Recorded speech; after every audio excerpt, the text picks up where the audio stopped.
Alright, in this tutorial I'm going to show you how to debug an iOS app on macOS. So first we're going to load the iOS app using Sideloadly. And the game I'm going to choose is Fortnite, because why not?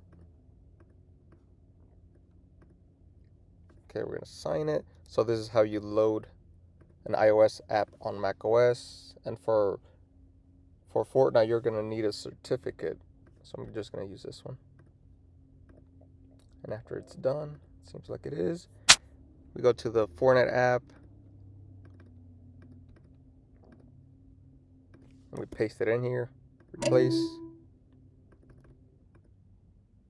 Then we are able to load Fortnite.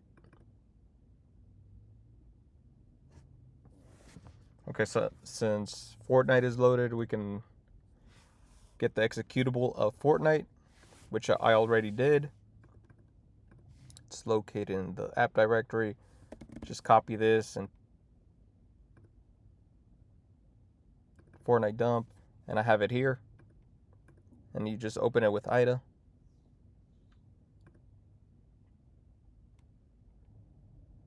Your IDA database has loaded. Now we can attach the debugger. First, we need to open up the remote debugger from IDA, because that's what it says in the documentation. You need a remote debugger. So just go to debug server, change directory, just any of these. And then we need the ARM.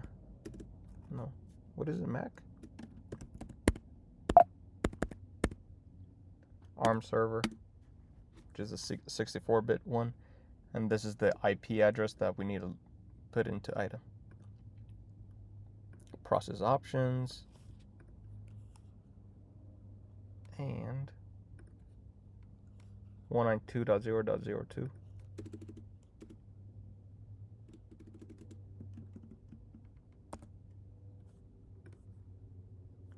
That is correct. Continue.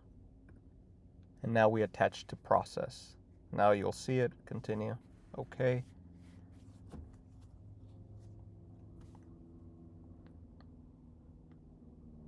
Once it's attached, we can click play, and we are attached to the Fortnite process. So that's how you debug a game, an iOS game with IDA Pro.